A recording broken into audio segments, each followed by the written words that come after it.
Good morning student. आज हम discuss करेंगे पेज नंबर 79।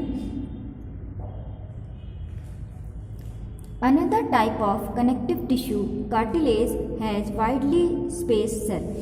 अभी तक हमने बोन और ब्लड के बारे में पढ़ा, अब हम दूसरा पढ़ेंगे। दूसरे टाइप का connective tissue cartilage has widely space cell. The solid matrix is composed of protein and sugars. Cartilage is smoothen bone surface at joint and is also present in the nose, ear, trachea and larynx. We can fold the cartilage of the ears, but we cannot bend the bones in our arms. Think of how the two tissue are different. अब हम एक another type का tissue के बारे में discuss करेंगे, cartilage. Cartilage में बहुत स्पेस होता है, इसकी जो सेल्स होती है स्पेस्ड सेल होती हैं, ठीक है। इसका जो सॉलिड मैट्रिक्स होता है कंपोज होता है प्रोटीन एंड शुगर, मतलब इसके अंदर का जो मैट्रिक्स होता है वो किससे बना हुआ होता है, किससे कंपोज होता है, प्रोटीन एंड शुगर से।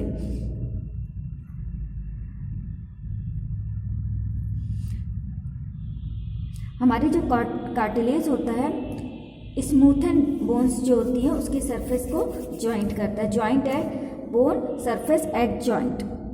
जो हमारा कार्टिलेज होता है वो smoothen bone surface at joint. Joint जहाँ पर जॉइंट होता है उनके जो बोन सरफेस होती हैं उनकी स्मूथ कर देता है। जैसे ये प्रेजेंट होता है nose, ear, trachea and larynx में। Nose, ear, trachea and larynx. इसीलिए हम तो अपने ईयर को इतना बेंड कर पाते हैं, क्यों? क्योंकि उसमें कार्टिलेज प्रेजेंट होता है और कार्टिलेज में बेंड होने की कैपेबिलिटी होती है।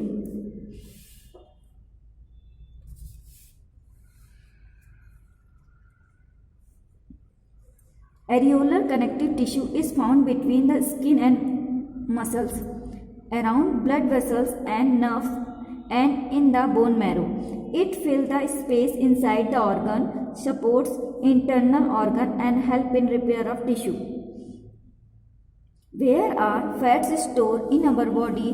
Fat storing adipose tissue is found below the skin and between internal organ. The cells of this tissue are filled with fat globules. Storage of fat also lets it act as an insulator. एरियोरल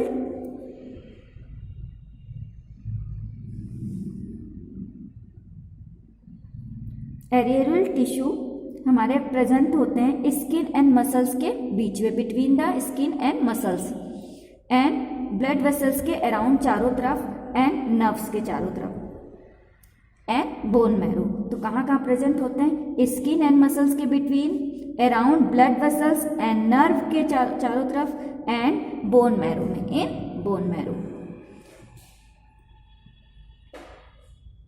ये organ के अंदर का जितना भी space होता है, organ के अंदर जितना भी स्पेस होता है उसको फिल कर देते हैं एंड इंटरनल ऑर्गन को हेल्प करते हैं और टिश्यू की रिपेयरिंग में हेल्प करते हैं।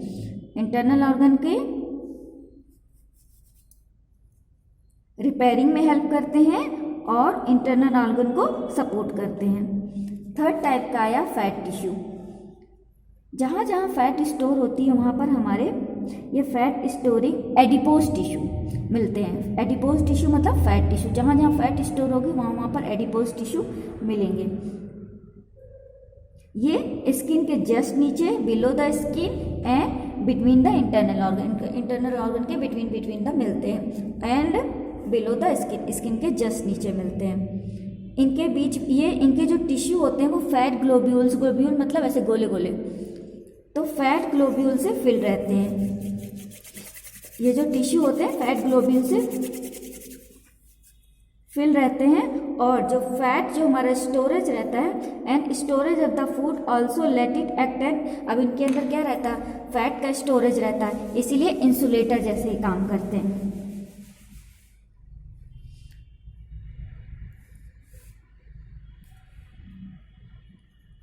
ये हमारे देखिए,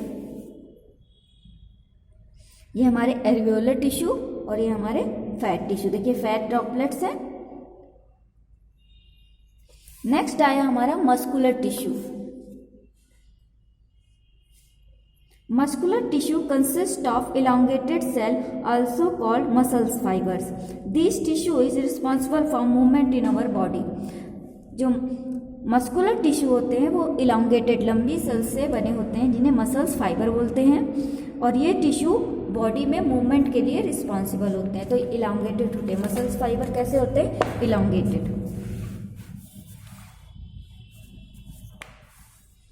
Muscles contain special protein called contractile protein which connect and relax to cause movement.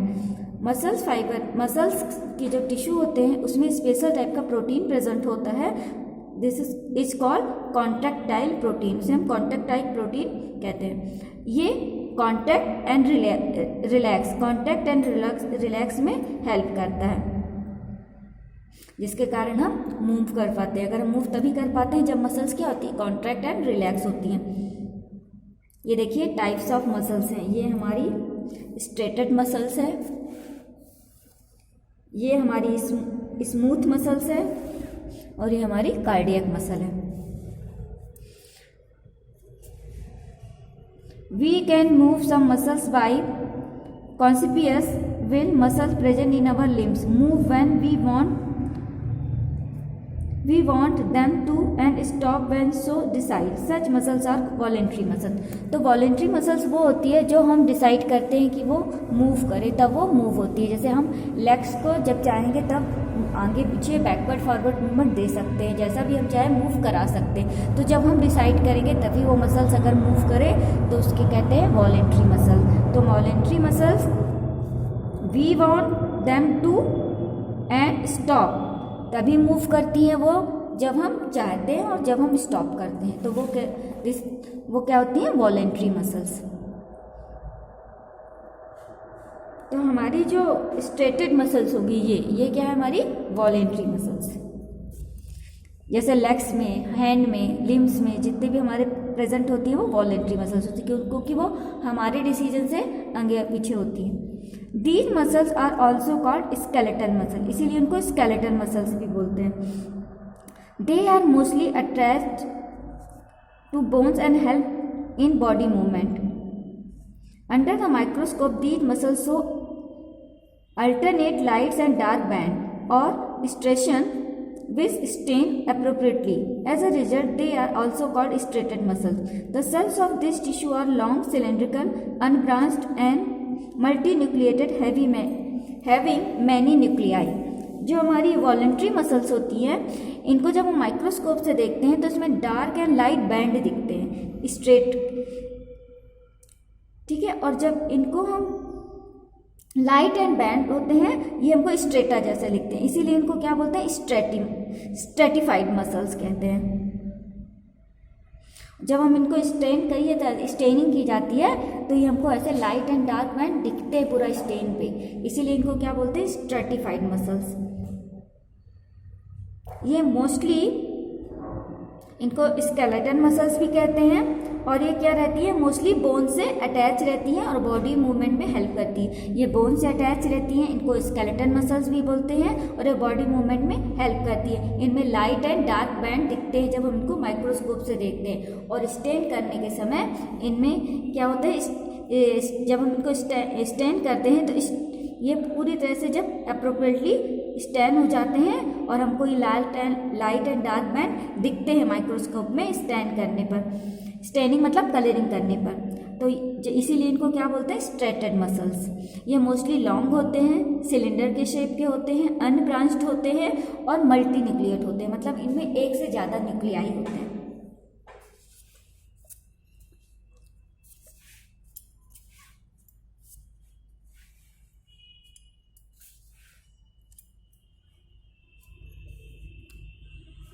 The movement of food in the alimentary canal or the contraction and relaxation of the food vessels are involuntary movement. We cannot really start them or stop them simply by wanting to do so. Smooth muscles or involuntary muscle control such movement. देखिए जैसे हम movement of the food हमारा move किया, digest हुआ, हमने breathe किया, तो ये सब एक्टिविटीज़ हमारे कंट्रोल में नहीं है। ठीक है, मसल्स का रिलैक्स होना, कॉन्ट्रैक्ट हमारे, ठीक है, हमारी एलिमेंट्री कैनाल की मसल्स का रिलैक्स होना, कॉन्ट्रैक्ट होना, ये सब हमारे सोचने से या हमारे थिंक करने से नहीं होगा, ये अपने आप होता रहता है, इस पर हमारा कोई कंट्रोल नहीं होता। तो ये क्या हो गए हमारे इनवॉलेंट्री मूवमेंट। इनवॉलेंट्री मूवमेंट क्या हो गए, क्योंकि इस पर हमारा कंट्रोल नहीं है। तो ये क्या हो गई, इनको क्या कहते हैं हम लोग, स्मूथ मसल्स। इनको हम स्टार्ट एंड स्टॉप नहीं कर सकते। Involuntary muscles can not control such movement. तो इनवॉलेंट्री मसल्स को हम कंट्रोल नहीं कर सकते हैं। तो इनवॉलेंट्री मसल्स कैसी होती है, ब्रेन से कंट्रोल होती है, ये अपने आप चलती, चाहे हम सोते रहें तो भी हमारा डाइजेशन होता रहता है। तो इनवॉलेंट्री मसल्स पे हमारा कंट्रोल नहीं होता है। तो इनवॉलेंट्री मसल्स क्या होती है, मोस्टली स्मूथ मसल्स होती है और इन पे हमारा कंट्रोल नहीं होता। एग्जाम्पल क्या हो गया, contraction and relaxation of blood vessels, ठीक है, एलिमेंट्री कैनाल्स में जो मूवमेंट होता है जब डाइजेशन में उनकी मसल्स में तो वो क्या हो गई हमारी इनवॉलेंट्री मसल्स।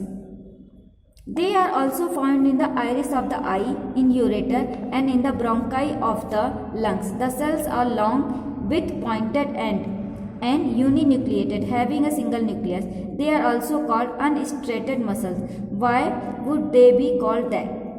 अब देखिए, जो हमारी स्मूथ मसल्स होती है, इनवॉलेंट्री मसल्स होती हैं, ये आइरिस ऑफ द आई, आँख के आइरिस में मिलती हैं, यूरेटर में मिलती है एंड लंग्स के ब्रोंकाई में मिलती हैं। ये मोस्टली लॉन्ग होती हैं, स्पिंडल शेप होती है, ये देखिए ये हमारे स्पिंडल शेप होती है, लॉन्ग होती है, स्पिंडल शेप होती है, यूनिन्यूक्लिएट, देखिए एक एक न्यूक्लियस ही दिख रहा है इसमें। इसके बाद इनको अनस्ट्रेटेड मसल्स भी दिखते हैं, क्योंकि ये स्ट्रेनिंग करने पर इनमें बैंड नहीं दिखते, इसीलिए इनको अनस्ट्रेटेड मसल्स भी बोलते हैं। The muscles of the heart show rhythmic contraction and relaxation through out the life. These voluntary muscles are called cardiac muscles। देखिए, जो हमारे हार्ट में जितनी मसल्स होती है जो कॉन्ट्रैक्शन एंड रिलैक्सेशन का काम करती है, उनको हम क्या बोलते हैं, कार्डियक मसल। और ये मोस्टली कैसी होती है, इनवॉलेंट्री होती है। तो ऐसी इनवॉलेंट्री मसल्स जो हार्ट में कॉन्ट्रैक्शन एंड रिलैक्सेशन में पार्ट लेती हैं, उनको हम क्या बोलते हैं, कार्डियक मसल्स। ये मोस्टली हार्ट में ही प्रेजेंट होगी, तो हार्ट मसल्स को हम कार्डियक मसल्स भी बोलते हैं। ये सिलेंड्रिकल होती है, ब्रांच्ड होती है एंड यूनिन्यूक्लिएट होती है। देखिए ये हमारी कार्डियक मसल्स है।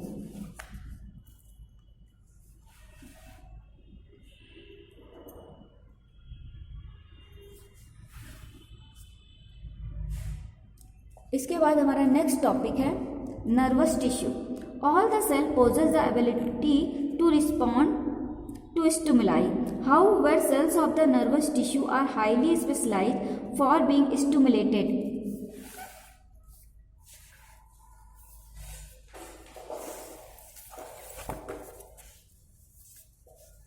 and then transmitted the stimulus very rapidly from one place to another within the body.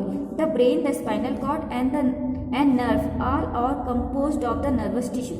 The cells of these tissue are called nerve cells or neuron. A neuron consists of the cell body with a nucleus and cytoplasm, from which long thin hair-like parts arise. Usually each neuron has a single long part called the axon and many short branched parts called dendrites. An individual nerve cell may be up to the meter long. Many nerve fibers bound together by connective tissue make up a nerve. A signal that passes along the nerve fiber is called nerve impulse. Nerve impulse allow us to move our muscles when we want to.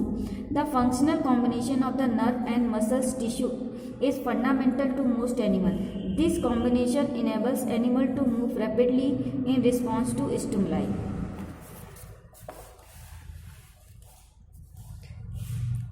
Cell में ability होती है respond करने की। वो respond किसको करती है, stimuli, जिसको हमको रिस्पॉन्स देना होता है। तो अगर कोई स्टिमुलस होता है, कोई रिएक्शन कुछ उसको टच करता है, कुछ रिएक्शन होता है, तो वो स्टिमुलाई देती है। स्टिमुलाई को क्या देगी, रिस्पॉन्स देगी, किसी ऑब्जेक्ट को रिस्पॉन्स देगी। तो सेल्स में स्टिमुलाई को रिस्पॉन्स देने की एबिलिटी होती है। ये काम कौन करते हैं? Nervous tissue. तो इसमें हमारे बॉडी में स्पेशल टाइप के टिश्यू होते हैं जो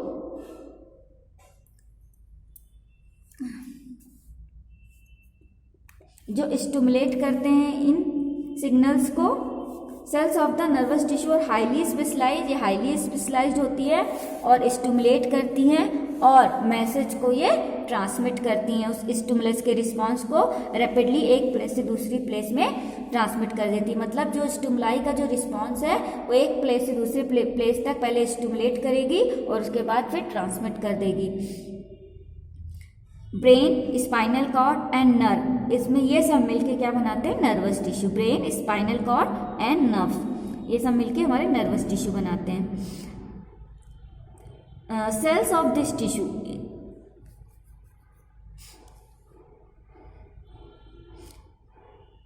इस टिश्यू की सेल्स को हम नर्व सेल्स कहते हैं या न्यूरॉन बोलते हैं। जो नर्वस टिश्यू की सेल्स को हम क्या बोलते हैं? न्यूरॉन या नर्व सेल। न्यूरॉन, अब न्यूरॉन में देखिए क्या क्या होता है। न्यूरॉन में एक सेल बॉडी होती है, ये हमारी क्या हो गई? Cell body.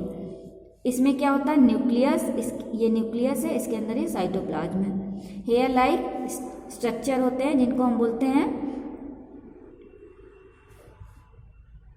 डेंड्राइट्स। ये देखिए ये हमारे डेंड्राइट्स हैं, ठीक है। इसके बाद ये नीचे हमारा क्या होता है? नीचे वाला पार्ट हमारा लॉन्ग पार्ट होता है, लॉन्ग, उसको कहते हैं एक्सॉन। ये हमारा लॉन्ग पार्ट क्या हो गया? एक्सॉन। फर्स्ट ये क्या हो गया? Cell body. सेल बॉडी में क्या? न्यूक्लियस, साइटोप्लाज्म और हेयर लाइक प्रोजेक्शन क्या हो गया? डेंड्राइट्स। इसके बाद एक्सॉन से बहुत सारे ब्रांच निकले रहते हैं।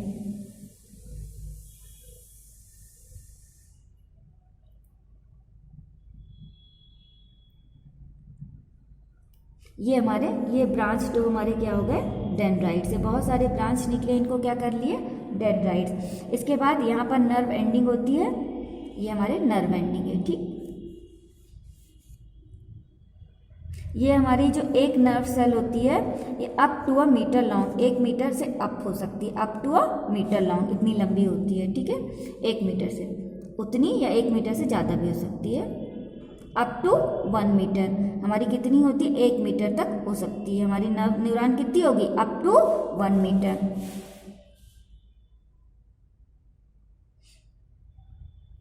अब देखिए सिग्नल जाता कैसे?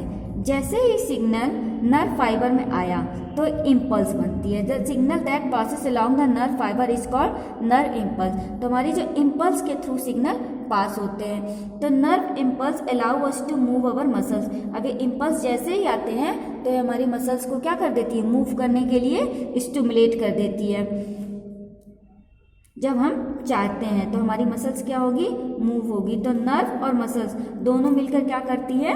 नर्वस टिश्यू, नर्व और मसल्स मिलकर हमारी बॉडी के पूरे सारे फंक्शंस काम करती हैं, ठीक है। इन दोनों का कॉम्बिनेशन से ही जो स्टिमुलस को क्विकली रैपिडली रिस्पॉन्स मिल जाता है। तो जैसे न्यूरॉन मसल्स को रिस्पॉन्स दे देती है, ट्रांसमिट कर देती है सिग्नल के थ्रू, उसको क्या बोलते हैं? इम्पल्स। जो सिग्नल के थ्रू जाता है उसको हम क्या बोलते हैं? इम्पल्स।